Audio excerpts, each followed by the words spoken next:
처음 있을 때 우리도 그런 얘기를 했어요. 우리가 할 수 있는 거라고 딱 두 가지다. 차단하는 것과 열심히 깨끗이 손 닦는 것밖에 없다. 처음에도 그랬고 지금도 그렇습니다. 앞으로도 그럴 거고. 우리가 조금 더 이제 열심히 노력하고 그러지만 그게 그 정도의 수준이 사실 병원에서의 감염관리 그 기준이거든요. 남북 정상회담을 통해 본 한반도. 오늘은 벌써 4강째입니다. 오늘 강사님은 장창준 선생님이신데요. 현재 결의하나 평화연구센터 연구위원이시고요. 한신대학교 통일평화정책연구원 선임연구원이십니다. 그리고 한신대학교 평화교양대학 소민교수십니다. 전 한신대학교 국제관계학부 외래교수였고요. 저서로는 북한과 미국은 친구가 될 수 있을까? 이런 제목의 책이 있으십니다. 오늘 강사님 장창준 선생님을 큰 박수로 맞아주시기 바랍니다.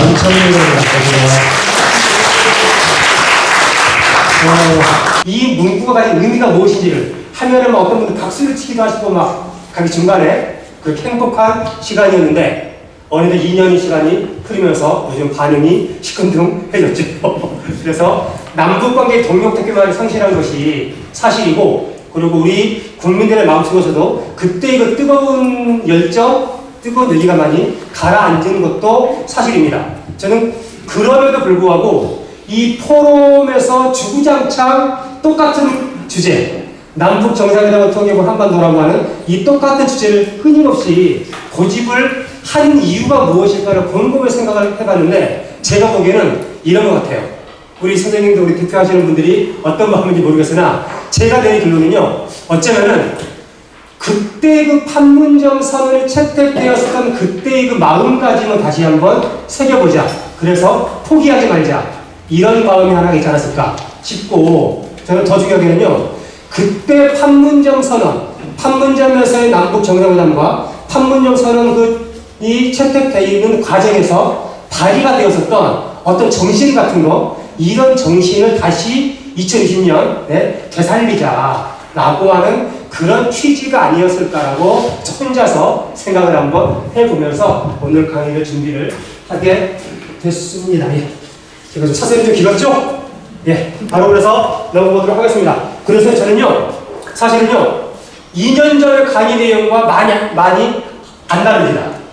그래서 중간중간 새로운 내용을 집어넣기는 했지만은 2018년에 어떤 일이 있었는가, 그리고 그런 일들이 어떻게 해서 가능하게 되었는가를 이야기를 하면서 좀 말씀을 드려보도록 하겠습니다.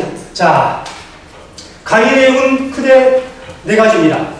2018년 남북정상회담은 어떻게 가능했는가, 그리고 또 아시겠지만은 바로 이어서 북미 정상회담이 있었죠.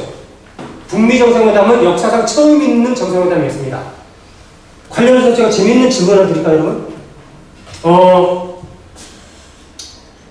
그 북한과 미국이 오랫동안 적대 관계였잖아요. 물론 지금도 적대 관계죠.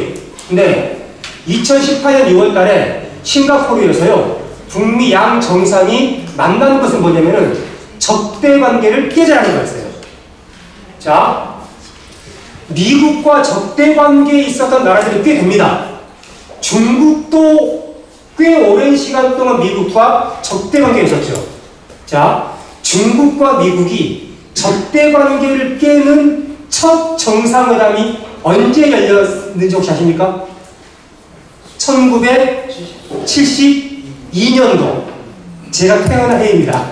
1972년도에 최초로 미중 정상회담이 열립니다. 어디에서 열렸을까요? 상식적으로 중국 베이징에서 열렸습니다. 자, 두 번째, 미중 못지않게 아시아에서 미국과 오랜 기간 동안 적대 관계를 유지했었던 또 하나의 나라가 있었습니다. 베트남. 전쟁까지 했었죠. 베트남은 1995년도에 미국과 관계 정상을 하기 위해서 베트남은 처음으로 미국과 베트남 사이에 최초의 정상회담이 열립니다. 어디에서 열렸을까요? 하노이에서 열렸습니다. 당연하죠. 양 정상의 한 나라의 수도에서 열렸겠죠, 당연히. 대신 미국이 가장 잘 살고 힘 있는 나라니까 미국이 움직인 겁니다. 그렇게 따지면요, 북한과 미국도 최초의 정상회담은 평양에서 열렸거나 혹은 워싱턴에서 열리는 것이 상식이죠. 근데 첫 번째 북미 정상회담 어디에서 열렸습니까? 싱가포르예요. 전혀 엉뚱한 장소에서 열렸죠. 비록 합의에 도달하지는 못했지만은 2019년 2월 달에 2차 북미 정상회담이 열렸습니다. 어디에서 열렸죠? 하노이에서 열렸어요. 왜 북한과 미국은 평양과 워싱턴이 아닌 싱가포르 하노이에서 열렸을까요? 혹시 이런 질문 혹시 안 해보셨습니까? 희한하네. 그죠? 답은 간단합니다. 미중 관계보다 미-베트남 관계보다요, 북미 관계가 불신해보이 깊은 겁니다. 트럼프 대통령이 평양에 못 들어가는 거예요. 김정은 위원장이 워싱턴에 못 가는 거예요. 내가 거기 가서 내가 무슨 꼴 당할지 알고 내가. 그러니까 사실은요, 싱가포르에서 최초의 북미 정상회담이 열렸다라는 사실 자체만 들어도 다른 그 어떤 두 나라의 적대 관계보다 그만큼 불신해보이 깊구나 하는 것을 확인해 볼 수가 있죠, 사실. 아무튼 사설이 또 길었는데, 아무튼 자, 2018년도에는 남북 정상회담도 열렸고 북미 정상회담도 열렸습니다. 왜 북미 정상회담은 개최가 되었을까? 이런 얘기도 한번 해보려고 합니다. 그런데 그렇게 2018년까지는 참 좋았는데 2018년 11월, 12월부터 가면서 이상한 조짐이 보이기 시작합니다. 아니나 다를까 2019년 2월 달에 하노이에서의 북미 정상회담이 깨져버리죠. 그리고 그 뒤로 남북 당국장관회가 지금 오늘까지 한 번도 안 열리고 있습니다. 북미회담 한두 차례 접촉은 있긴 했습니다만은 그다지 큰 진전이 없죠. 왜 2018년도에 남북 정상회담이 세 차례 열리고 최초의 북미 정상회담이 열렸는데 왜 2019년부터 아무것도 안 되고 있지? 이런 이야기를 오늘 해보도록 하겠습니다. 그리고 아마도 이 자리에 모이신 분들은 그럼에도 불구하고 한반도가 평화로웠으면 남북관계가 진전되었으면 하는 마음들을 가지고 계셨기 때문에 이 자리에 모이셨을 것이라고 생각을 합니다. 그래서 무엇을 할 것인가에 대한 크게 한 4가지 정도 말씀을 드려보도록 하겠습니다. 저는요, 정치학, 그 중에서도 국제정치학을 전공해서 하는데, 저는 그래서 보통 앉아 계시는 선생님들이 보통 언론을 통해서, TV를 통해서 소위 북한 전문가, 미국 전문가, 이런 사람들한테서 들어보지 못했을 법한 이유를 저는 좀 설명을 해보려고 합니다. 한번 들어보시기 바랍니다. 자, 그래서요, 제 이야기를 들으시려면요, 기초 상식 몇 가지를 좀 확인을 해야 됩니다. 자, 한반도 문제는 당연히 한국과 북한, 그리고 미국, 사실 북한이라는 표현도 적절한 표현은 아니기는 합니다만은 그냥 쓰겠습니다. 편의상. 한국과 북한과 미국 세 나라가 있죠. 이 세 나라가 가장 주요한 행위자입니다. 그죠? 물론 여기에 중국, 러시아, 일본 많이 있긴 하지만은 가장 중요한 게는 남북미 세 나라가 있죠. 자, 여러분, 북미 관계는 뭡니까? 적대 관계죠. 한미 관계는 뭡니까? 동맹 관계죠. 그죠? 북미가 적대이고 한미가 동맹입니다. 자, 그러면은 남북 관계는 뭐가 되겠습니까? 3단 논법에 의거해서 그런 거로 남북 관계는 적대 관계이다 라는 것이 성립이 되죠. 자, 그러면요, 자, 이 세 개 중에서 한반도 평화 관련해서 가장 결정적인 역할을 하는 것은 남북 관계이겠습니까? 한미 관계이겠습니까? 북미 관계이겠습니까? 북미 관계입니다. 그렇죠? 그래서요, 보통은 북미 관계가 잘 진행이 되어야 남북 관계도 잘 진행이 됩니다. 보통 2000년 6.15 아까 우리 이경원 집행위원장님께서 6.15 공동선언 말씀하셨는데 2000년 6.15 남북 정상회담 채택될 때도 남북 대화 이전에 북미 관계가 먼저 개선이 되죠. 2007년도에 노무현 정부 시절에도 2차 남북 정상회담이 있을 때도 북미 대화가 진행이 되고 있었던 시점이었습니다. 따라서 북미 대화가 먼저 진행이 되어야 그 열린 공간에서 남북 관계도 진전이 가능했었던 것이 지금까지 한반도에서의 기본적인 패턴이었었죠. 반대로요, 91년도 여러분들 남북 기본합의서 아시죠? 91년도에 남북 기본합의서가 채택이 됐습니다.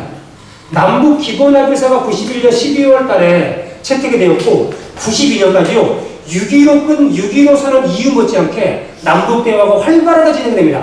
그러다가 93년도 가면서 완전히 단절돼 버립니다. 왜냐? 93년서부터 핵 문제를 가지고서 북미 간의 적대관계가 심화가 됐거든요.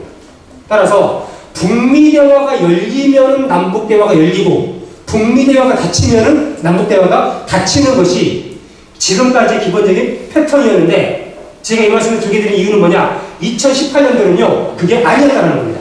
자, 2018년 4월 달에 남북 정상회담이 있었을 때요 북미 대화 전혀 진행이 안 되고 있었습니다. 반대로 4월 달에 남북 정상회담이 6월 달에 북미 정상회담으로 이어졌죠. 선남북 후북미였습니다. 과거에는 항상 선북미 후남북이었는데 2018년도에는 선남북 후북미. 뭐지? 남과 북이 무언지는 모르겠으나 어떠한 특별한 힘이 작동을 했기 때문에 북미 대화의 창이 열리지 않았음에도 불구하고 남북 대화의 창이 열린 겁니다. 그래서 그런 말씀을 좀 드려보도록 하겠습니다. 두 번째, 보다 더 중요한 문제인데요. 북미 관계를 이야기할 때 핵과 미사일을 빼놓고서는 절대로 이해할 수 없습니다. 그래서 핵과 미사일에 대한 상식 몇 가지, 어쩌면은 선생님들이 알고 계시는 상식을 뒤집는 이야기일지도 모릅니다.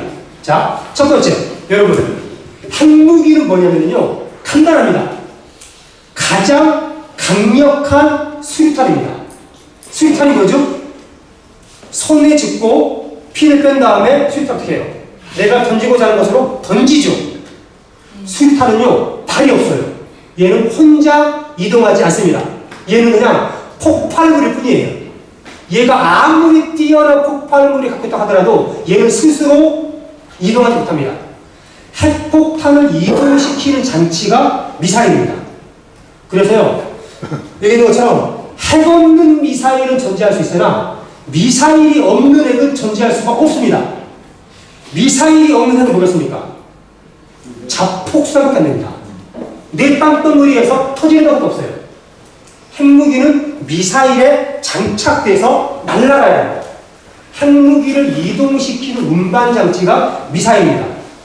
그런데 한국 사회를 지배해왔었던 언론 보도는 패턴은 뭐냐면은 북한 저놈들은 핵무기를 개발하니 이것도 모자라서 미사일까지 개발하는 저런 나쁜 놈들, 이러한 인식이 한국 사회를 지배했었죠.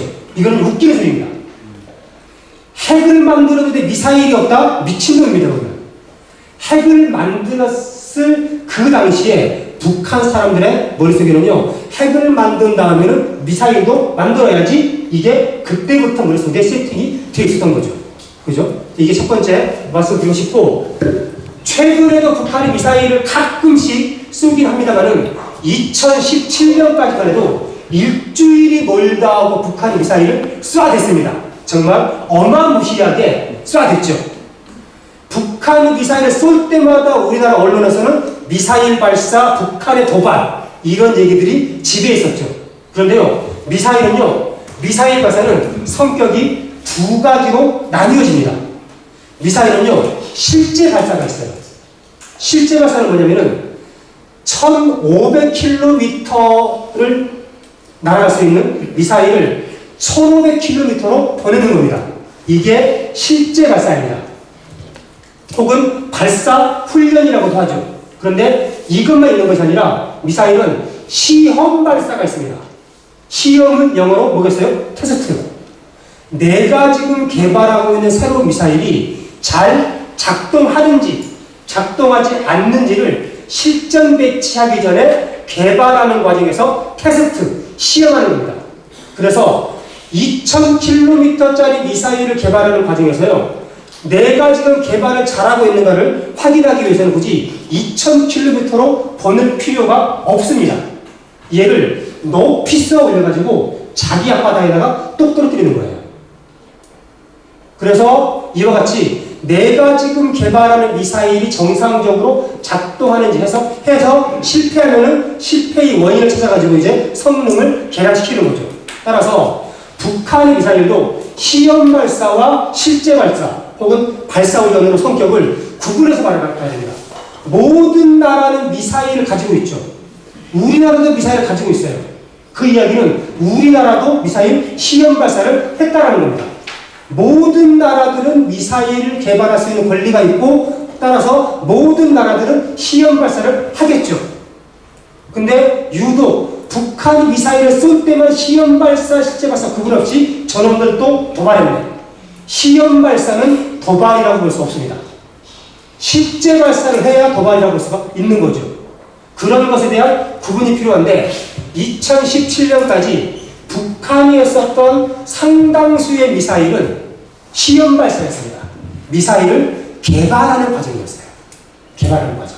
그래서 이것을 구분해 봐야 어떤 일이 발생했구나 하는 것을 이해할 수 있습니다. 그리고 이거를 알고 있으면요 언론 보도에 속지 않게 됩니다. 그래서 앞으로도 북한이 뭐 할 때 시험 발사인지 아니면 꼼꼼하게 한번 이제부터 확인을 해보시기 바랍니다. 다음 세 번째.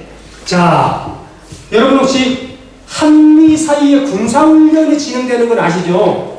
옛날에 그 유명한 팀 스피리트 군사훈련. 그죠? 이런 것들이 진행되는데 보통 언론에서 군사훈련이라고 합니다.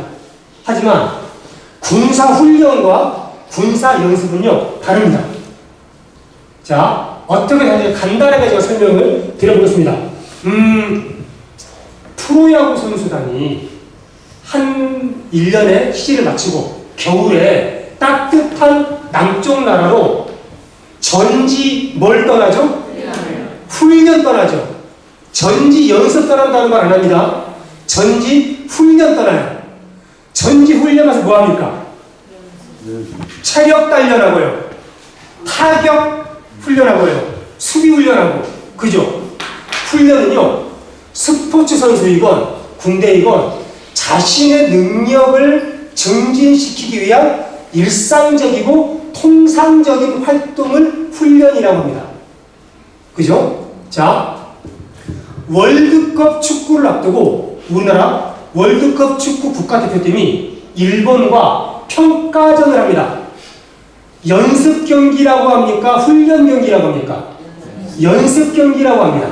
훈련 경기라고 안 하죠. 연습 경기는 뭐냐? 자, 연습 경기는요, 월드컵 본대회와 똑같이 45분 전반전 뛰고 후반 쉬는 시간 20분 갖고 후반 45분 뜁니다. 연습은요, 실제와 똑같이 하는 것이 연습입니다. 영어로는 트레이닝, 엑서사이즈, 구분됩니다. 이런 것에 대한 구분이 없이 한국과 미국이 군사훈련을 한다고 하는데 엄밀히 따지면요, 한미 사이 하는 것은요, 트레이닝이 아니라 엑서사이즈입니다. 영어 영문에서는 무조건 엑서사이즈라고 표현합니다. 트레이닝이 아닙니다. 즉, 통상적인 군사훈련이 아닙니다. 실전과 똑같이 설계된 군사 연습입니다. 한미 군사 연습이 있을 때마다 북한에서는 초긴장 상태에 빠집니다. 왜냐? 한국 전쟁 시기에 평양이요, 단 3건물만 남고 다 박살나고 그랬습니다. 미국의 폭격으로. 그래서 북한 사람들은 트라우마가 있죠. 한미 쟤네들이 군사 연습하다가 바로 올라올 수도 있어. 우리가 보기에는 쟤는 너무 심한 거 아니야? 할지 모르겠으나 실제로 북한 사람들이 느낍니다. 그래서 북한 사람들이 거기에 대해서 반발하죠. 그러니까 우리는 그러면은 아니 한국과 미국이 통상적인 군사 훈련하는데 저 새끼들은 왜 저 지랄이야? 이렇게 반응하죠. 하지만 그런 것이 아니라는 거죠. 이것은 훈련이 아니라 연습이기 때문에 통상적인 훈련이 아닙니다. 북한의 공격을 염두에 두고서 하는 실전과 똑같이 하는 연습이었기 때문에 북한이 반발을 하죠. 그래서 북한은요, 항상 미국이 되었건 한국이 되었건요, 대화의 전제 조건이 항상 있습니다. 뭐겠습니까? 군사연습 중지해라. 대화하다가도요, 군사연습이 진행되면 대화에 안 나옵니다. 대화를 모색하다 할 때는 너희들이 군사연습을 정지해야 대화에 나갈 수가 있다. 이것은 옛날에서부터 지금까지도 항상 똑같은 북한의 기본 입장입니다. 따라서 북미 사이에 뭐가 만나서 대화를 하네? 여기에는요, 미국이 대화가 진행될 때는 군사연습 안 할게 라고 최소한 구도로라도 말로라도 약속을 했기 때문입니다. 이런 부분들이 기초상식, 제가 참 길게 얘기하죠? 상식 했고, 자, 또 하나, 이번 북한의 행위에 대한 상식입니다. 여러분, 북한은 미국과 전쟁을 하고 싶을까요? 하기 싫을까요? 하기 싫을 겁니다. 저도 모르겠습니다만은 상식적으로, 아니 북한과 미국이 싸우면 누가 이기겠습니까? 당연히 미국이 이기겠죠. 그래서 북한은요, 아마도 전쟁을 원하지 않을 겁니다. 아니 근데 왜 저놈들은 핵과 미사일 저렇게 개발해서 뭐서 난리냐, 이런 말씀들 이제 하시죠. 자, 북한이 핵과 미사일 개발에 미쳐 날뛰는 이유는요, 미국과 전쟁을 하기 위해서 하는 이유는 이걸 말입니다. 북한은 혁명 전통이라는 말을 참말했습니다. 혁명 전통이라는 말은요, 북한 헌법에 명시가 되어 있습니다. 뭐냐? 북한이 말하는 혁명 전통. 우리는 과거 일제강점기 시절에 만주에서 수백 명에 불과한 인민이격대, 우리 김일성 수령님께서 인민이격대를 이끄시고 수만 명의 저 중무장한 일본군과 맞서 싸워서 이겼어. 우리는 냉전시대 때 소련과 중국이 우리를 내전 간섭을 하지 못해가지고 안달이 나 있음에도 불구하고 우리는 우리의 주권을 지켰어. 미국, 네가 아무리 세계 초강대국이라고 하더라도 네가 나를 때리면은 설령 내가 맞아 죽더라도 맞서 싸울 거야. 이게 북한의 혁명 전통입니다. 네. 이거 역시나 우리가 저게 되나 싶을지 모르겠으나 실제로 북한 사람들은 이런 사고를 가지고 있어요. 싸우자 우리. 그럼 저는 이와 같은 따라서 북한이 핵과 미사일을 개발한 이유는 뭐냐면요, 미국이 때리면요 보복 공격을 하겠다는 겁니다. 먼저 치겠다가 아니라 미국이 때리면은 맞고 가만히 있지 않겠어. 그래서 북한의 핵과 미사일은요, 선제 공격용이 아니라 보복 공격용입니다. 때리면은 나도 보복할 거야. 때리면 나도 보복할 거야. 이러한 것들을 기본적으로 알고 있어야 이후에 제가 이제 드리는 말씀을 조금 쉽게 이해가 되지 않을까 싶습니다. 그래서요, 사실 북한이 2010년도에 일주일이 멀다 하고 시험 발사를 해야 된 이유는 뭐냐면은 이겁니다. 미 본토로까지 보복 공격할 수 있는 미사일을 개발하는 과정이었던 거예요. 이것을 이제 완료를 하죠. 아무튼 그런 말씀을 이제 이후에 진행하겠습니다. 자, 94년도 아시는 분들 아시겠지만은 94년도 영변에 있는 핵시설 가지고서 북미 사이 대결이 심화됐을 때, 그때 실제로 미국의 클린턴 정부는 영변 시설을 때리려고 했죠. 그때 북한의 김일성 주석이랑 친한 다른 나라의 한 외교관이 급하게 평양으로 건너갑니다. 그래서 야, 김일성 이번에는 진짜야.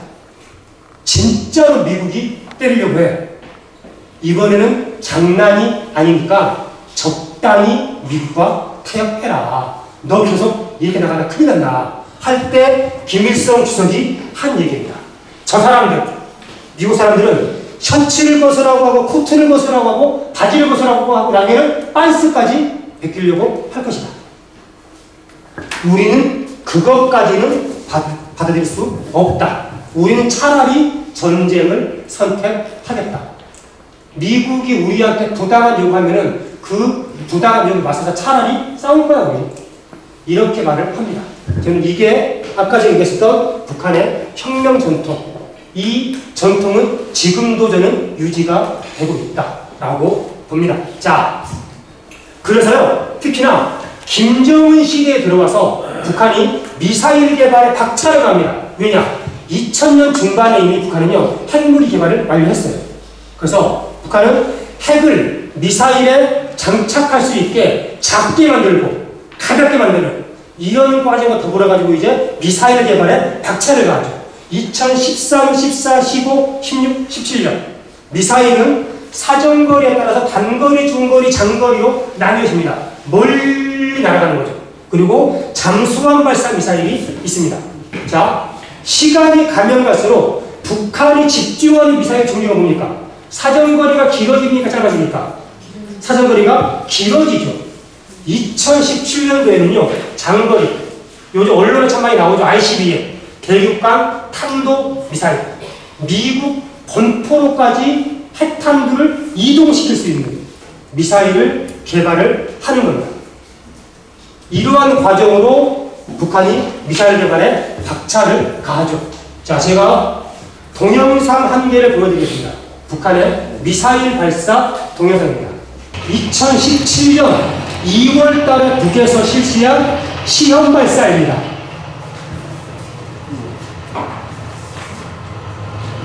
이동식 차량에 미사일 발사대가 세워져 있죠? 자, 첫 번째로는요. 자, 바퀴 차량을 한번 보십시오.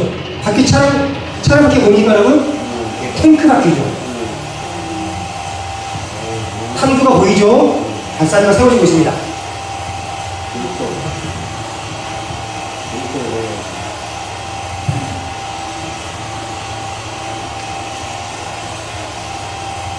경의하는 최고령 노자동지께서는 다음 시서야 어르시어 지상대 지상 장장군의 전략한 것한 북극성 2형 시험 발사 계획을 구체적으로 요야시 발사를 진행할 때 대한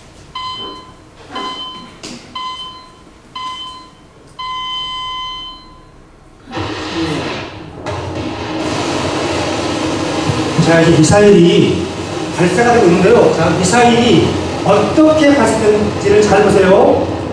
발사대에서 솟구쳐 오릅니다. 솟구쳐 오르죠? 잠깐 멈추죠? 그 다음에 뒤에 불이 있죠? 그죠? 미사일이 잠깐 공중부양을 합니다. 그죠? 잠깐 멈춰 있다가 뒤에 이제 화염 붙으면서 쭉 올라가요. 한 번 더 나올 겁니다. 잠깐 멈추죠? 지금 불이 붙죠? 이 영상을 참조해가지고요. 혹시나 주무시는 분이 있을까 봐서 한 번 더 나올 겁니다, 아마.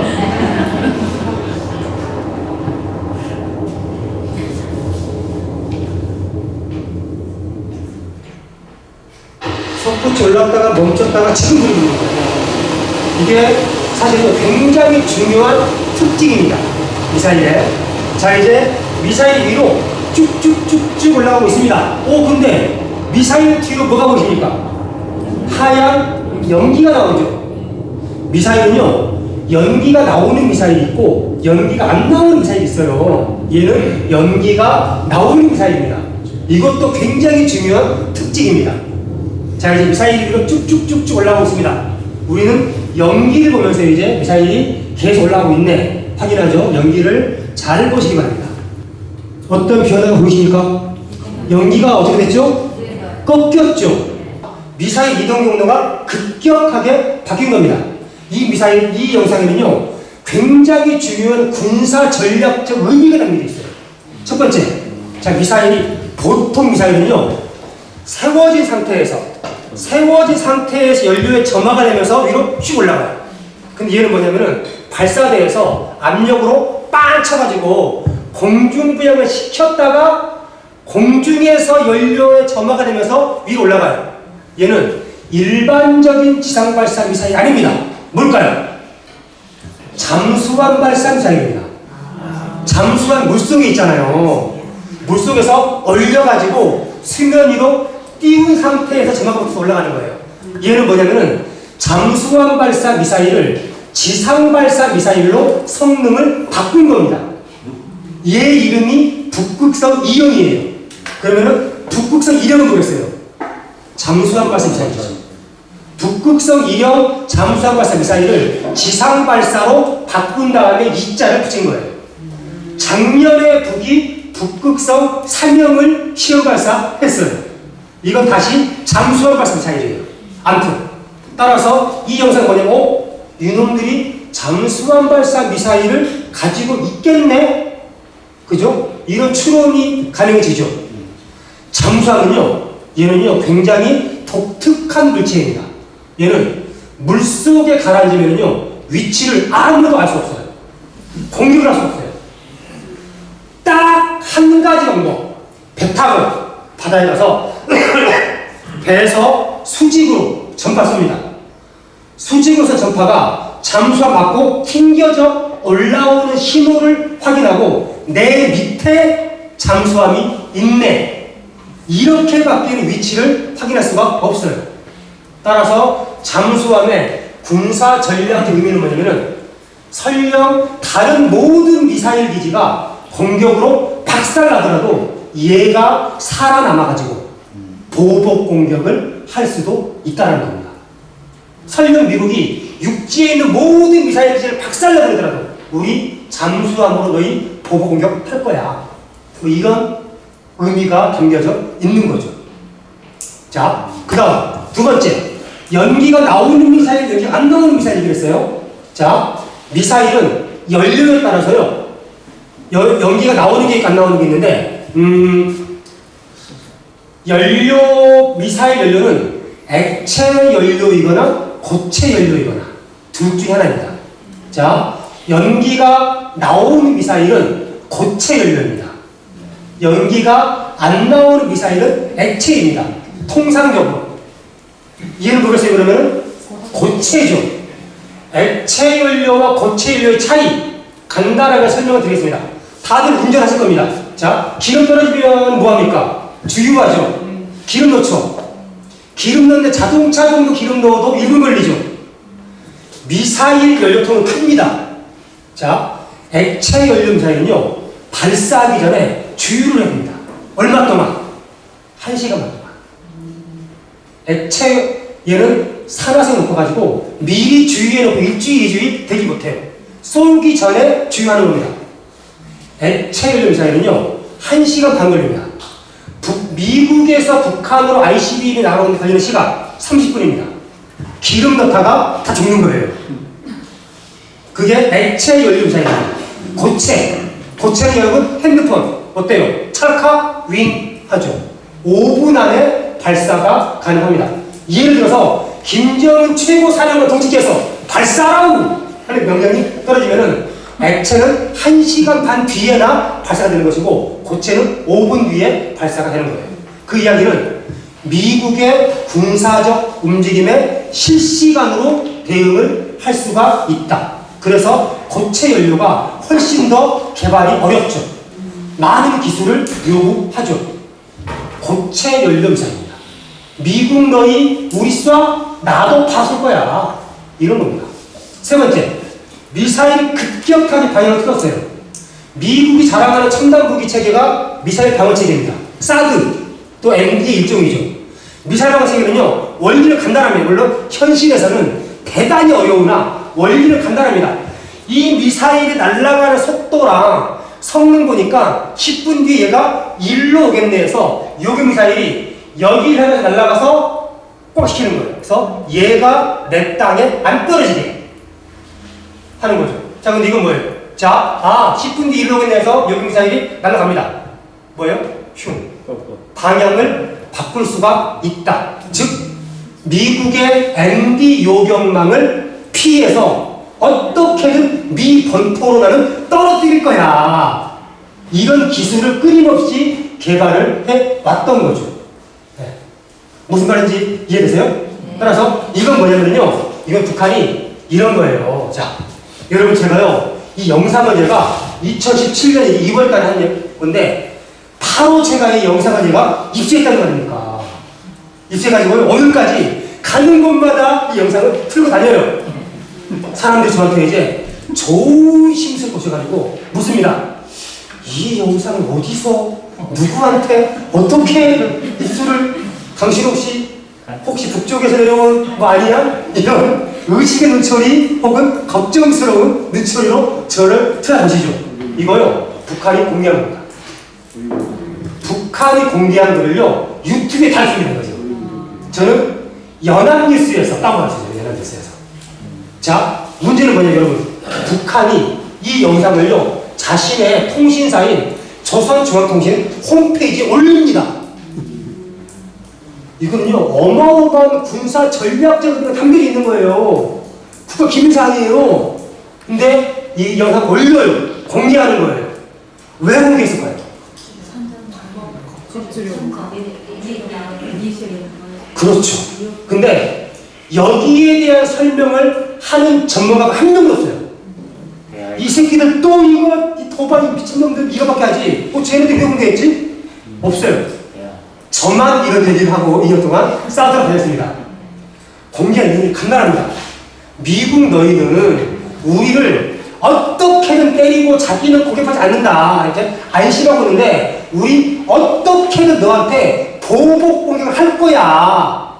자, 그러니까, 자, 여러분, 뭐 하자는 거예요? 대화하자는 거예요.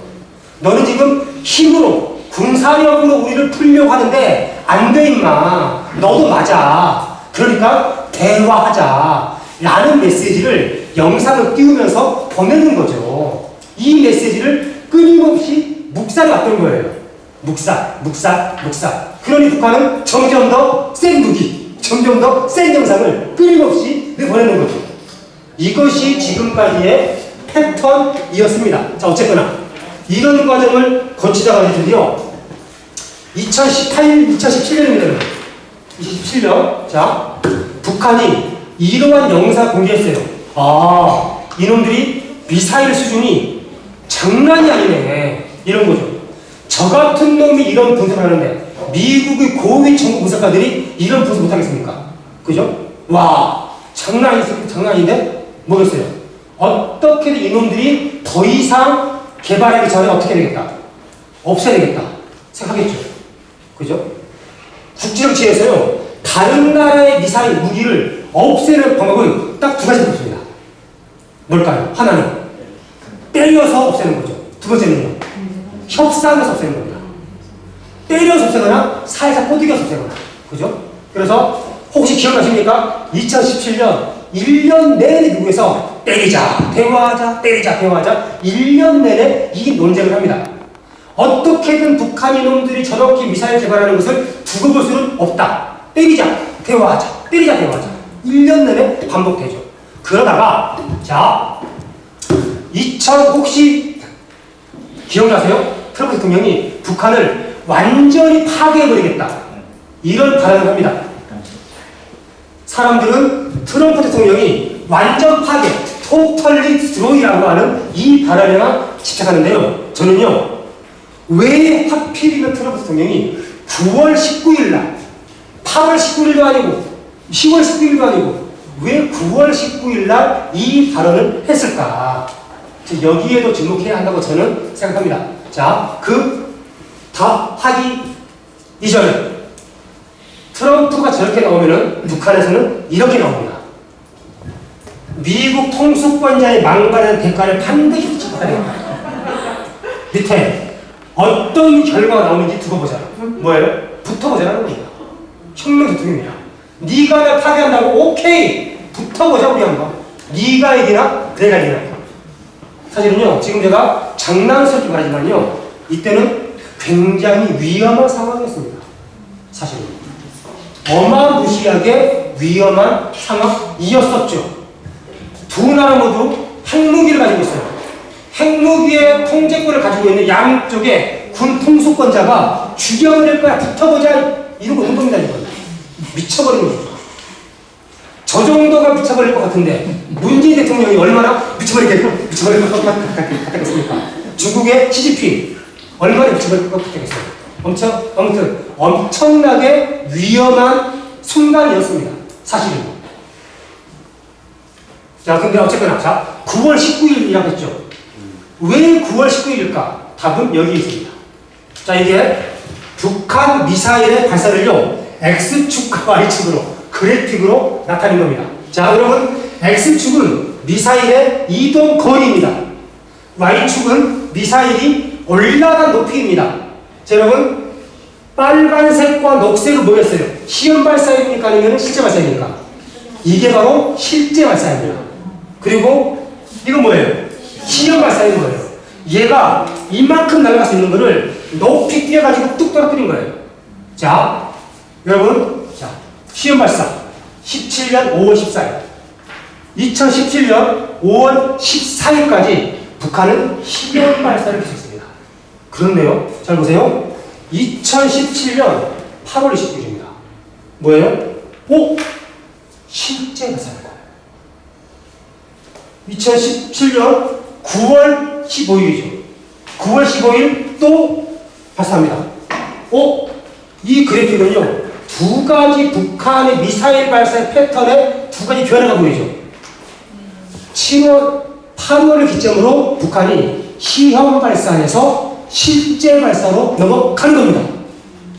두 번째, 시간이 가면 갈수록 사정거리가 어떻게 돼요? 길어지죠. 미국한테 가까이 가죠. 이것들 봐라, 이거. 시험 발사하다가 8월, 9월 들어 이놈들이 실제 발사하네? 게다가, 어라? 시간이 갈수록 미국한테 가까이 오네? 나한테도 가까이 오네? 9월 15일 발사된 게 3,700km였습니다. 괌을 넘어가는 거리였습니다.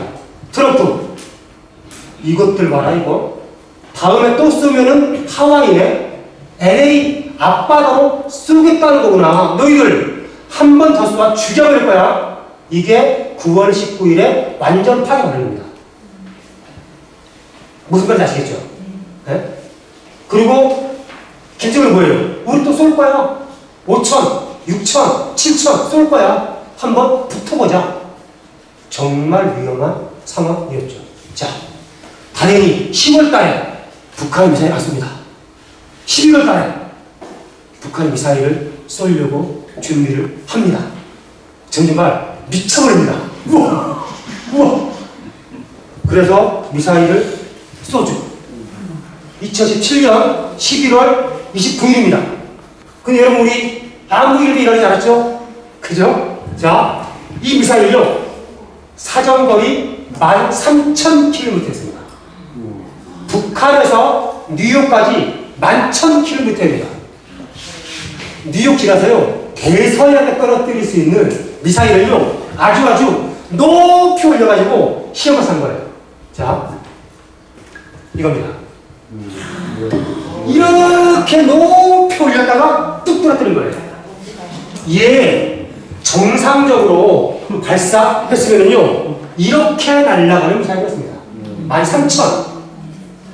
그런데 이거 봐라. 이상하죠? 얘네들 8월 달에 쏘고 9월 달에 쏘고 이렇게 하는데 이놈들이 왜 갑자기 또 이렇게 쏘지네? 그죠? 이것들만 뭐지? 이렇게 사고를 해야 정상이죠. 하지만 여전히 이 새끼들 또 도발 이러고 말았어요. 근데 딱 한 명, 8월과 9월에 철근인데 다 시험 발사했네? 이유는 뭔지 모르겠으나 어쩌면 이거 북한이 우리 역시 더 이상의 긴장 격화를 원하지 않는다는 북한식의 메시지일지도 모르겠다.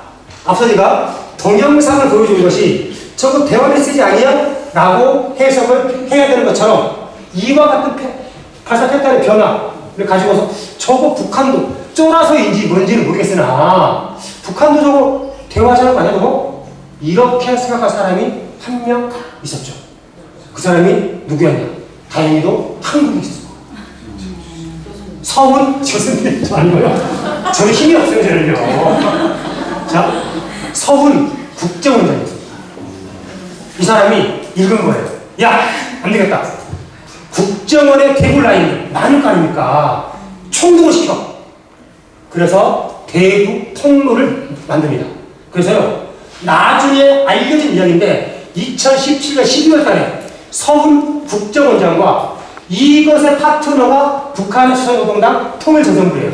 김영철 통전부장이 물밑 접촉합니다. 뭔 얘기였을까요? 야, 내 말이 맞지. 너희들 대화하고 싶어가지고 이렇게 쓴 거지.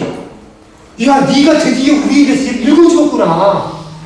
실제 이런 일을 했는지는 모르겠으나 그런 분위기였었겠죠. 그래서 둘 사이에 진지한 대화가 오가는 겁니다. 야, 너도 불안하지? 나 죽겠어. 야, 우리 남과 북이 대화를 잘해가지고 이 위기를 극복해보자 해서 어떤 대화가 오가느냐. 서훈 원장이, 자, 우리가 2018년 2월 달에 평창에서 동계올림픽 하는데 너희 참가해라.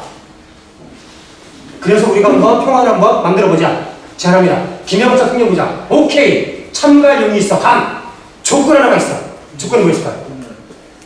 군사연습하지 마. 너 2월 달에 한미 군사연습 하려고 하고 있잖아. 그거 하지 마. 그거 안 하면은 우리 참가할 용이 있어. 이 제안을 받자마자 서훈 원장이 문재인 대통령한테 보고하죠. 문재인 대통령이 트럼프한테 전화합니다.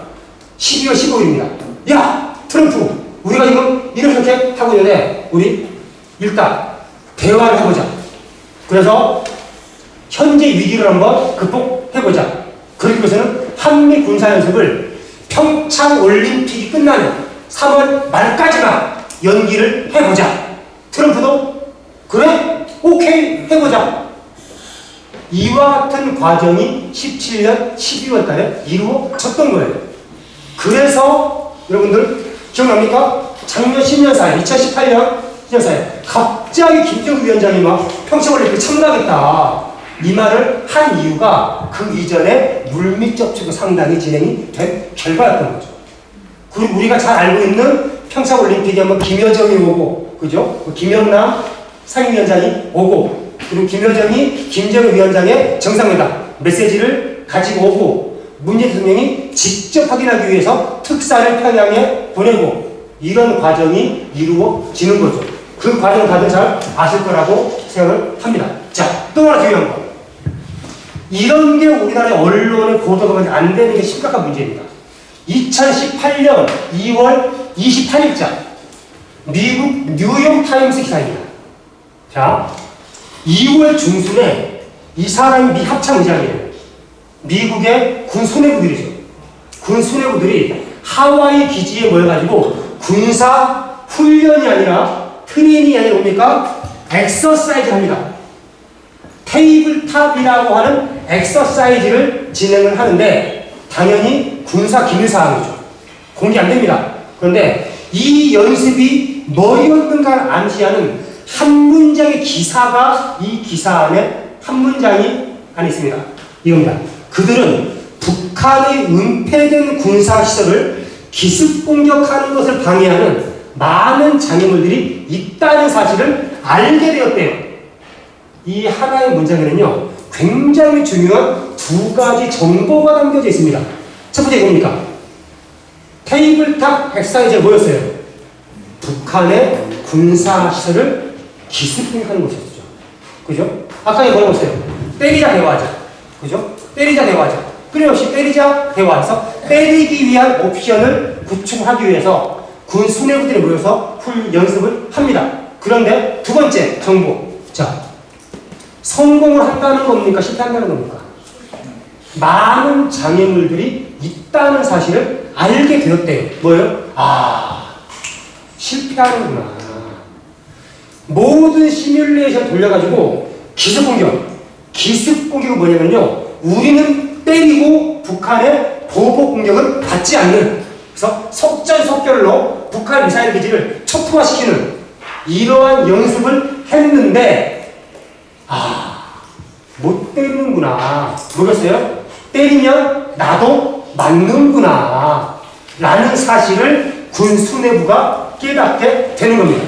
자, 2017년까지 때리자 대화였어요. 이거 할까? 이거 할까? 이거 할까? 이거 했는데 이건 뭐예요? 이건 이제 뭐예요? 더 이상 쓸 수가 없죠. 그죠? 왜? 때리면 나도 맞으니까. 자, 그러면 뭐에 남는 게 뭐예요? 대화하잖아요. 앞서 말한 대로 북미 정상회담이 열린 이유입니다. 때려서 없앨까 대화해서 없앨까 하다가 얘는 더 이상 쓸 수가 없는 거예요. 이제 하나밖에 없죠. 아, 빨리 대화해서 빨리 없애야 되겠네.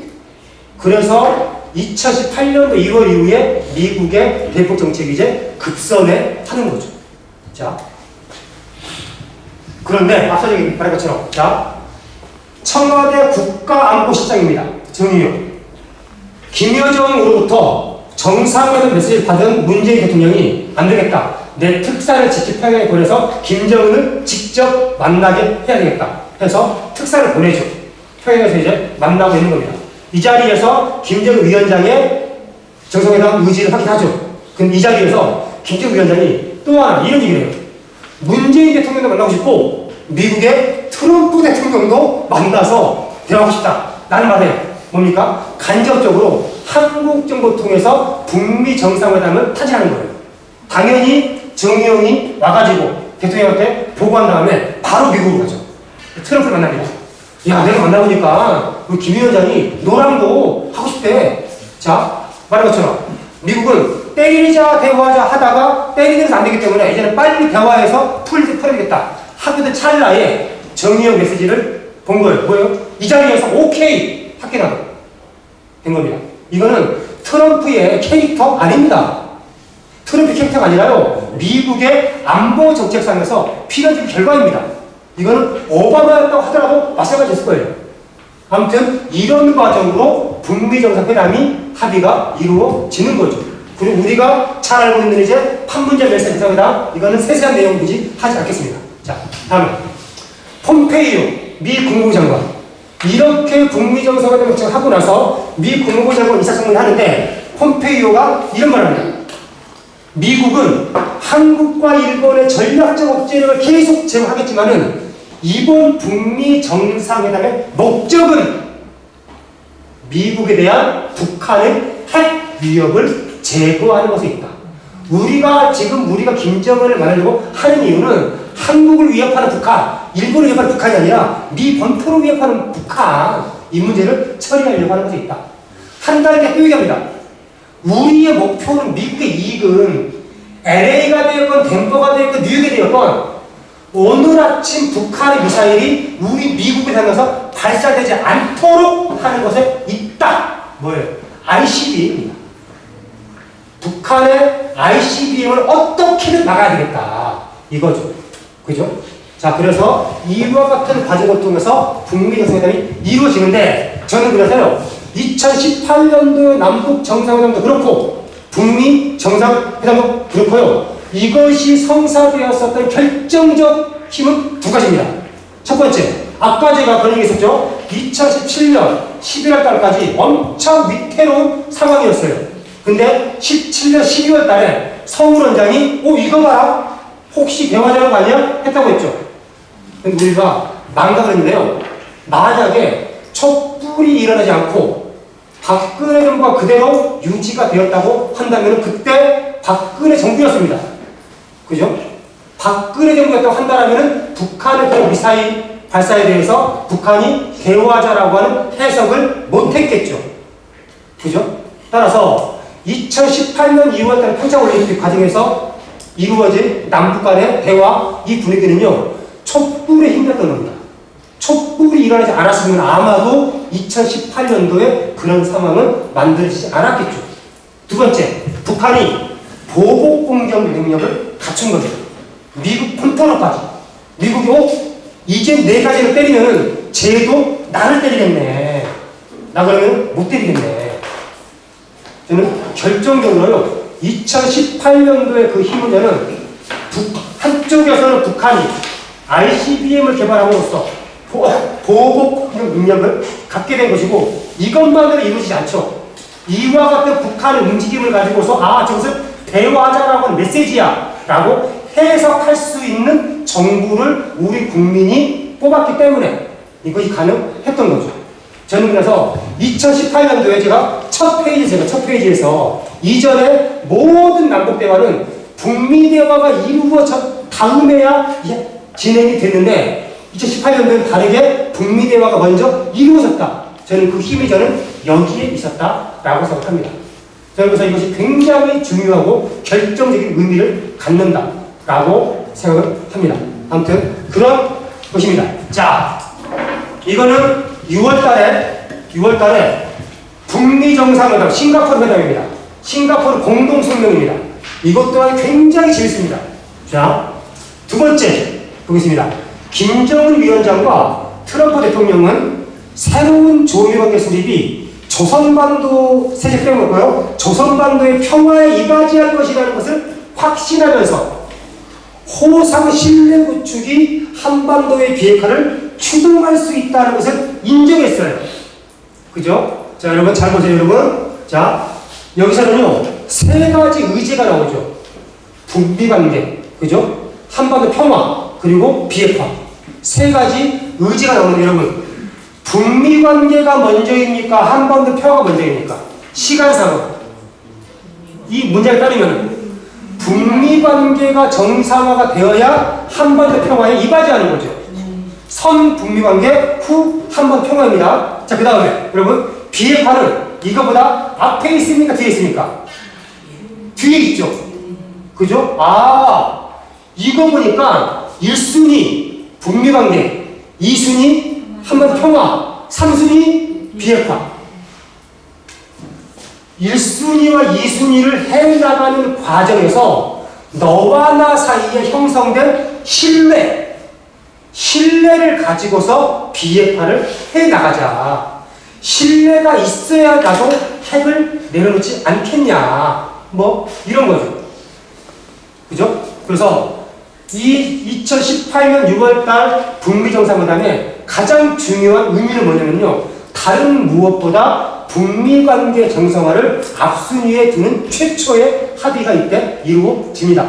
이거 역시나 미국 입장에서는 빠르게 관계를 개선해야 북한의 ICBM 위협으로부터 자유로울 수가 있기 때문이었겠죠. 그죠? 아무튼 이런 과정으로 진행이 됨으로써 이제 한반도는 본격적으로 평화의 기운이 활발하게 진행이 되죠. 자, 그리고 9월 달에 드디어 평양에서 남북 정상회담이 또 한 차례 열립니다. 평양에서 남북 정상회담 할 얘기는 많으시나 한 가지만 얘기하겠습니다. 2018년 평양에서 열린 남북 정상회담에서 남과 북이 합의한 군사 분야 합의서입니다. 이 그림으로는 도대체 뭔 합의를 한 거야 알 수가 없죠. 그죠? 설명을 드리겠습니다. 자, 간단하게. 자, 이게 한반도입니다. 여러분, 한반도는 지금 평화 상태입니까? 전쟁 상태입니까? 전쟁 상태인가요? 평화 상태인가요? 전쟁 중이지. 그렇죠. 휴전 상태입니다. 정전 상태죠. 정전 상태는요, 전쟁이 끝난 게 아닙니다. 전쟁이 중단된 상태입니다. 자, 53년도에 7월 27일 날 정전협정을 체결하죠.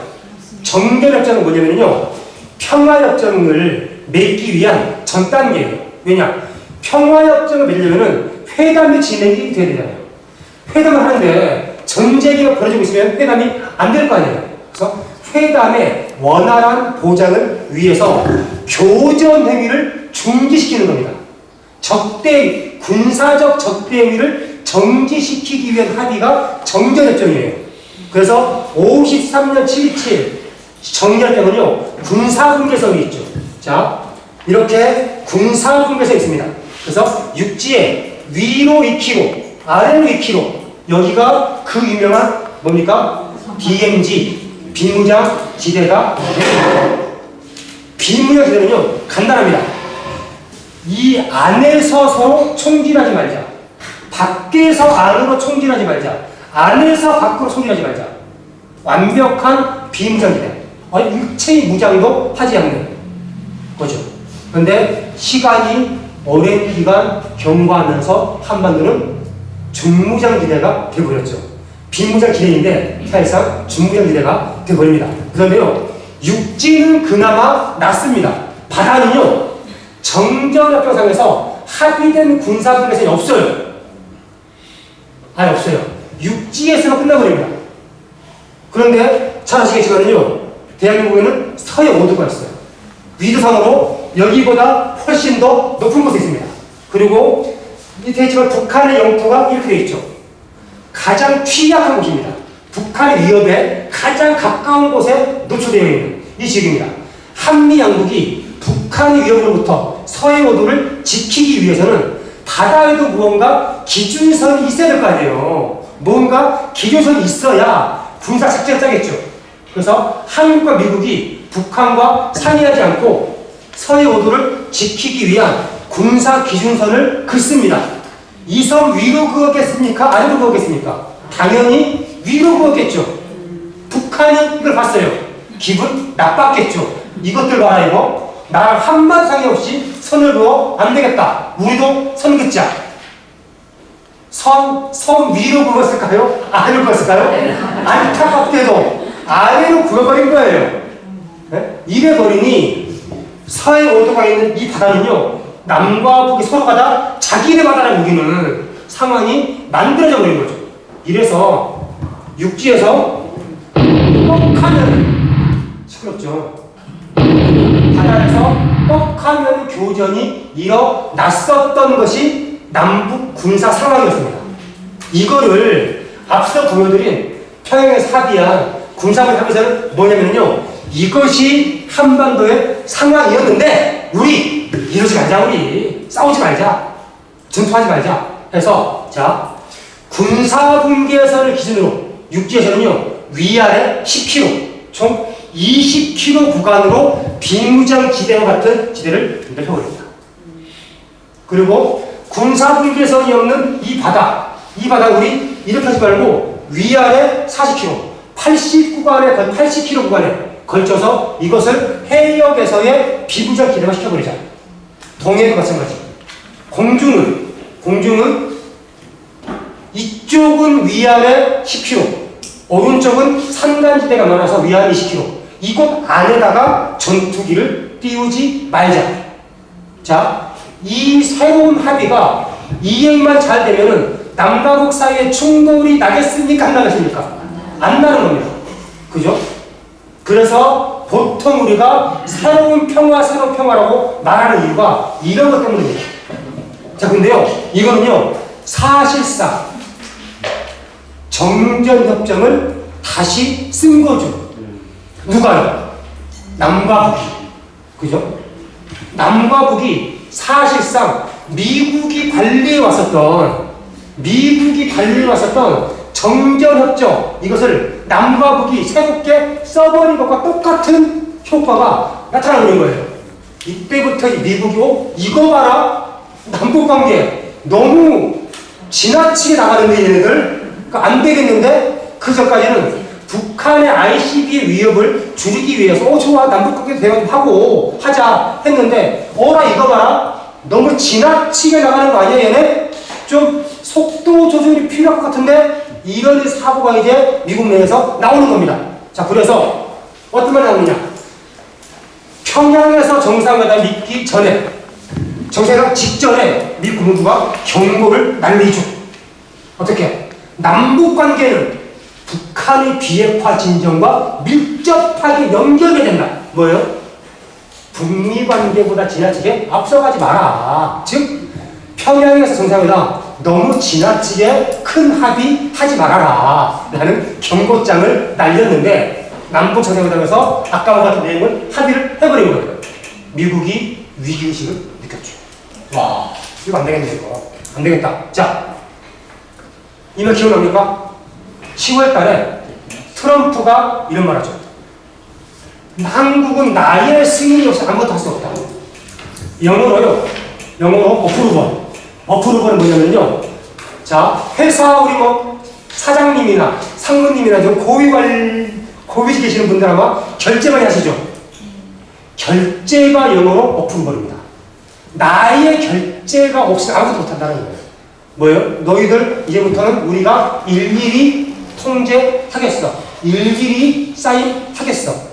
너무 앞서가고 있어. 안 되겠어. 일일이 사인하겠어. 그리고 2018년 11월 달에 한미 워킹그룹 회의라고 하는, 이게 이제 최근에 와서 뉴스에 조금씩 지금 이제 나오고 있죠. 한미 워킹그룹 회의를 신설합니다. 뭐겠습니까? 미국의 문재인 정부의 대북 정책을 사실은 한미 공조화해서 공조로 대북 정책을 추진하겠다. 이것을 명분으로 내세우지만은 사실상 미국의 결재를 받는 소통 수단이었습니다. 이것이 만들어지고 나서 단 한 번도 대북 사업이 한 개도 진행이 안 되죠. 판문점 정상회담과 평양 정상회담에서 금강산 열자, 개성공단 열자, 초저도 연결하자, 뭐하자 다 했는데 아무것도 안 됩니다. 2018년 12월 달에 한미 워킹그룹 회의가 처음으로 열리는데요. 첫 번째 안건이 뭐였는지 아십니까? 뭐였을 것 같습니까? 첫 번째 안건. 개성공단 기업인들의 방북권이었습니다. 평양에서의 9월에서의 평양 정상회담 이후에 2016년 박근혜 정부 때 일방적으로 막은 다음에 개성공단 기업인들이 한 번도 자기 공장에 올라가본 적이 없어요. 그래서 9월 평양 정상회담 이후에 드디어 문재인 정부에서 허락합니다. 한번 올라갔다 와라. 그래서 10월 말에 개성공단 기업인들이 짐 싸고 있었어요. 이제 간다. 근데 통일부로부터 갑자기 연락을 왔습니다. 갑자기 이해승 교수님이 방북을 며칠만 보류하자.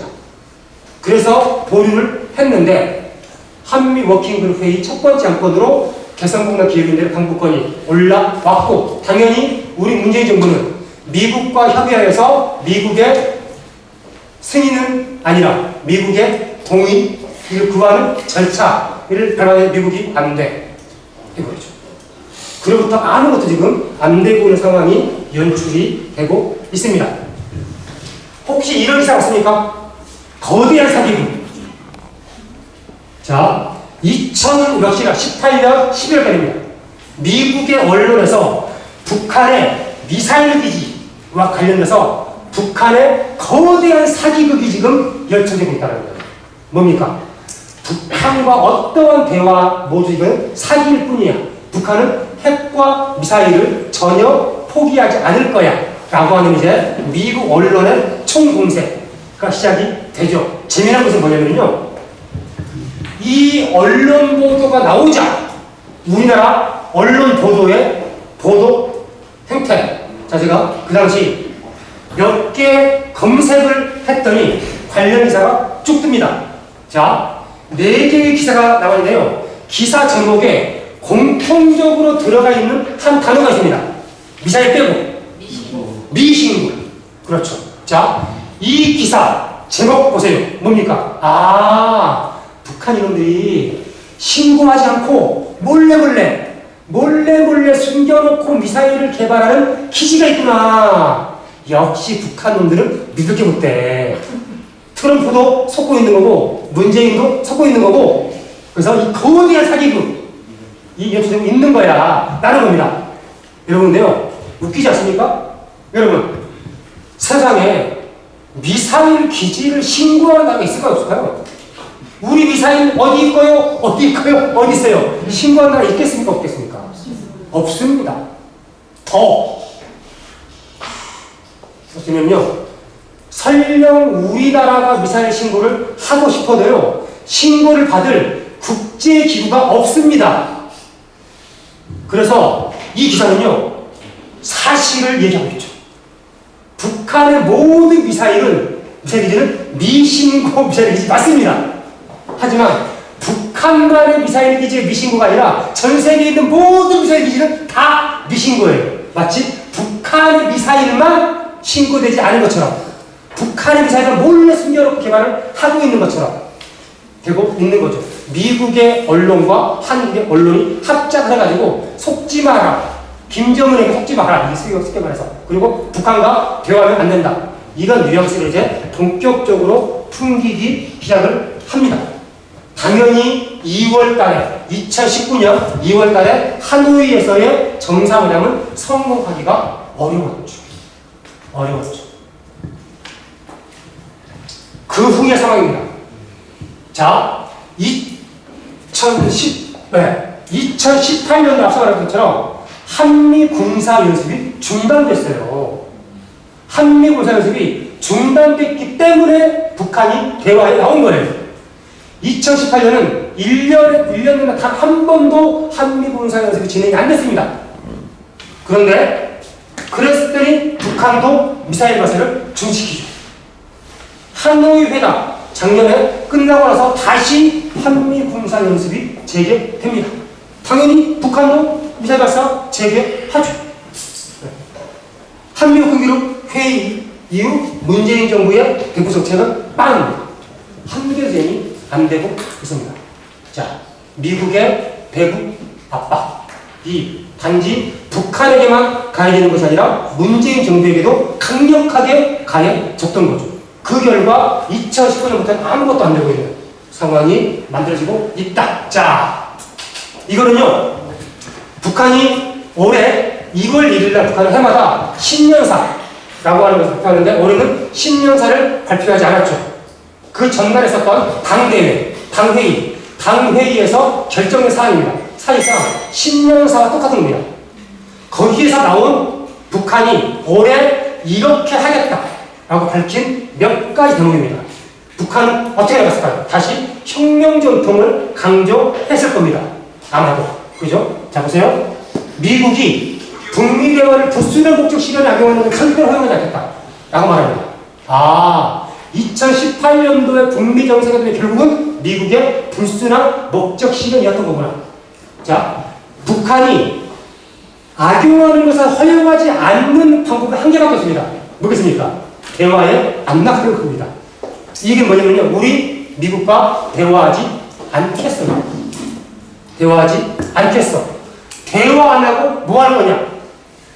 충격적인 실제 행동으로 넘어간다고 했습니다. 충격적입니다. 그죠? 뭔지는 모르겠으나 충격적인 실제 대화 이제 안 할 거고 충격적인 실제 행동을 할 거야. 누구도 범접할 수 없는 무적의 군사력을 보유하고 계속 강화해 나갈 거야. 포기하지 않을 거야. 얘기하죠. 곧 멀지 않아 조선민주주의 인민공화국이 보유하게 될 새로운 전략 무기를 목격하게 될 것이라고 말해요. 자, 현재입니까? 미래입니까? 될 것이다. 미래이죠. 지금 당장이 아니라 언젠가 곧 머지않은 미래의 어느 시점에 새로운 전략 무기를 공개하겠어요. 뭔지는 모르죠. 그런데 또 재미난 거, 곧 멀지 않아 보유하게 되리에요. 이 당시에 북한이 새로운 전략 무기를 보유했습니까? 안 했습니까? 안 했죠. 개발 중에 있다는 것을 암시하는 거예요. 우리 지금 새로운 전략 무기를 개발하고 있고 개발이 완료되면 기다려 보여줄게. 2017년 12월 달에 ICBM을 시험 발사형식으로 보여주었던 것처럼 저는 잠수함일 거라고 저는 생각합니다. 아무튼 뭐가 될지는 모르겠으나 아무튼 새로운 전략 무기 보여줄게. 억제력 강화의 폭과 심도는 상향 조정될 것이다. 점점 더 세질 것이다. 그런 거죠. 자, 그래서 북한은 이런 겁니다. 군사행동의 길을 예고를 했죠. 핵보유의 길을 예고한 겁니다. 핵 증상하겠다는 겁니다. 훨씬 더 상황은 더 어려워지는 거죠. 핵과시의 길입니다. 근데 다행히 코로나가 한반도 위기를 멈춰 세웠습니다. 왜냐? 3월 달에 한미 군사연습이 예정돼 있었는데 코로나 때문에 한미 군사연습이 안 열렸어요. 네, 이거는 천만 뜻밖의 행계입니다. 아무튼 저는 그래서 이거 보고 나서는요 이렇게 말했어요. 자, 저는 아까 제가 말했었죠. 충격적인 실제 행동. 아마 어떤 사람들은 충격적 실제 행동, 북한 인원들이 한국을 공격하거나 일본을 공격하거나 미국을 공격하거나 이렇게 예측하는데 저는 그렇게 생각합니다. 자, 여기에 또 하나의 굉장히 중요한 단어가 나와요. 뭐냐면요, 적들에게는, 미국이겠죠? 적들에게는 심대하고도 혹심한 불안과 공포의 타격을 안겨주겠다는 거예요. 자, 직접 때리겠다는 게 아닙니다. 공포와 불안을 안겨주겠다는 거예요. 미국에게 공포와 불안을 안겨주는 방법이 뭘까요? 예를 들어서요, 괌 주변 기지에 공해상을 떨어뜨립니다. 괌 포위산, 하와이 포위산. 이거는 미국의 영해를 침범한 것이 아니기 때문에 미국을 공격하는 게 아닙니다. LA와 가장 가까운 공해상, 혹은 뉴욕에 가장 가까운 대서양의 공해상에 발사하겠다라는 그런 말이죠. 그래서 미국으로 하여금 공포와 불안에 떨게 하겠다는 거예요. 직접 영토를 때리겠다는 거예요. 앞서 말한 것처럼 북한은 미국과 전쟁 못하죠. 결국 죽는데 때리는 것이 아니라 불안과 공포를 안겨주겠다. 자, 그래서 저는요, 올해 들어와서 북미 대결은 새로운 양상으로 전개가 되고 있는 겁니다. 뭐냐? 공포 전쟁이에요. 이제는 아마도 북한은 끊임없이 미국을 공포와 불안에 떨게 하기 위한 그런 군사 행동을 할 겁니다. 미국을 때리는 것이 아니라. 그리고 아마도 미국도 자신은 세다라는 것을 입증하기 위해서 북한의 그런 행동에 맞대응하려고 하겠죠. 즉 공포전쟁입니다. 그래서 공포전쟁은요, 이겁니다.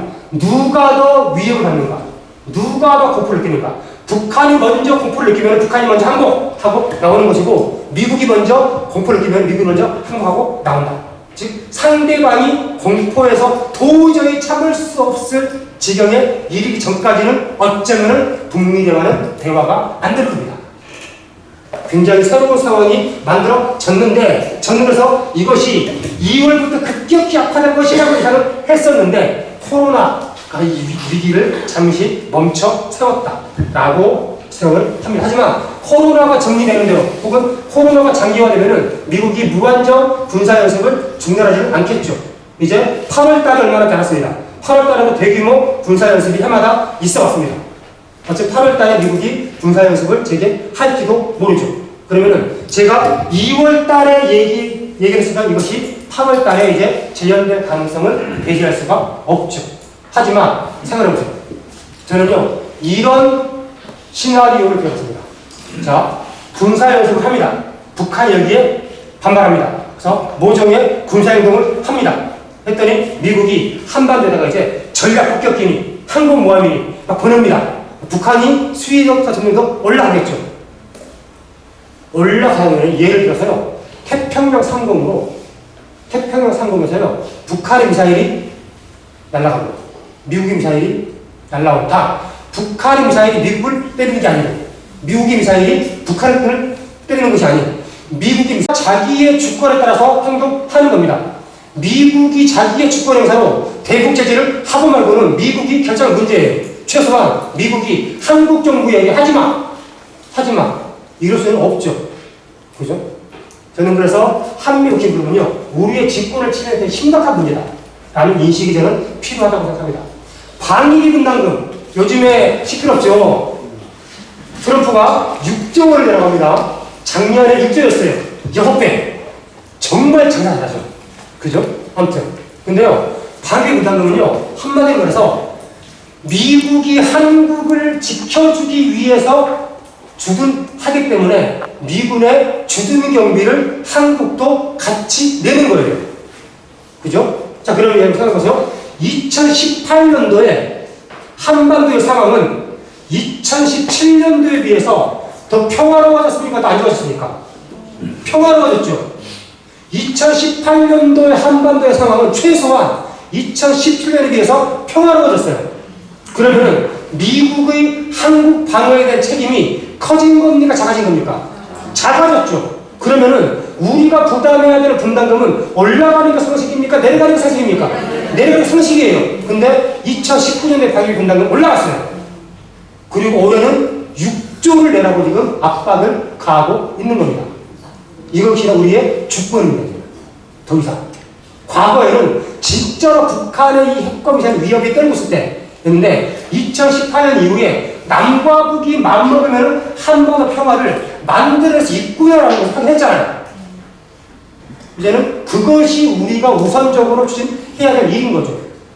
안타깝게도 방위비 분담금 6조를 얘기했더니 지금 우리 정부는요 30% 인상 정도로 이제 협상을 하려고 합니다. 안타까운 일입니다. 사실은요 인상하면 안 되는 거죠. 좀 더 본질적으로 얘기하면요 방위비 분담금은요 얘는요 불법적인 협정입니다.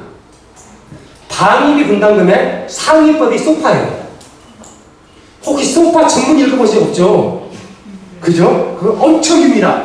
근데요, 소파 전문에는요, 지금도 이렇게 명시되어 있어요. 주한미군의 주둔 경비는 미국이 부담한다. 지금도. 그래서 방위비 분담금은요, 특별 협정이에요. 스페셜. 영어로 SLA입니다. 스페셜 메저스 어그리먼트. 특별 조치 협정이에요. 스페셜이 붙은 이유가 소파에 위배되기 때문입니다.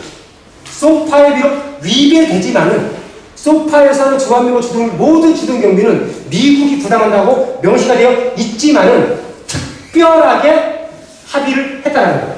그래서 방위비 분담금 특별 협정입니다. 얘는 불법입니다. 불법. 사실은 안 줘야 되는 겁니다. 그런데 부담을 해오고 있는 거예요. 1조 넘게. 근데 이것을 지금 6조를 내라는 거예요. 6조를 내라는 이유 간단합니다.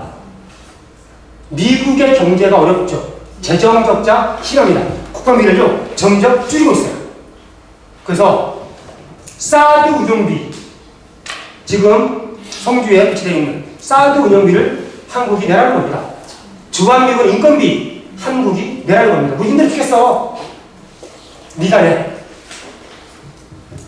저는 이 네 가지를 해야 한다라고 생각을 합니다.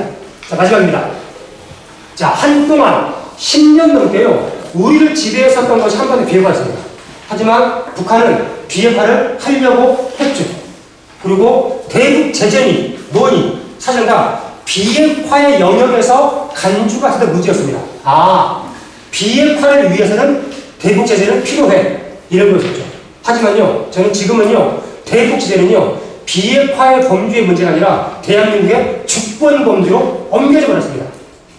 대북 제재는, 대북 제재를 세게 해가지고 북한이 비핵화에 나오는 게 아닙니다. 미국과 신뢰관계를 형성해야지만 북한은 비핵화로 나오죠. 대북 제재는 아무 상관이 없습니다. 이제는 대북 제재는요, 미국이 대한민국의 주권을 침해하는 가장 중요한 수단이 되어버렸습니다. 더 이상 대북 제재는요, 비핵화의 문제가 아닙니다. 우리 주권의 문제입니다. 그래서 우리는 문재인 정부에게도요, 당당하게 요구할 수 있어야 됩니다. 야, 주권이잖아. 뭔 소리 하는 거야? 주권이잖아. 여러 2018년 4월 달에 미국이 승인해서 우리가 정상회담 했어? 아니잖아. 북미대화 처리 진행이 안 됐을 때 했잖아. 할 수 있잖아. 미국이 동의해주면 좋겠으나 미국이 동의 안 한다고 해서 중단할 것이 아니라 한번 밀어붙일 필요가 있는 거잖아 라고 이제는 얘기할 수 있어야 되지 않을까 라고 생각을 합니다. 제가 너무 길게 얘기했는데 제 얘기 마치겠습니다.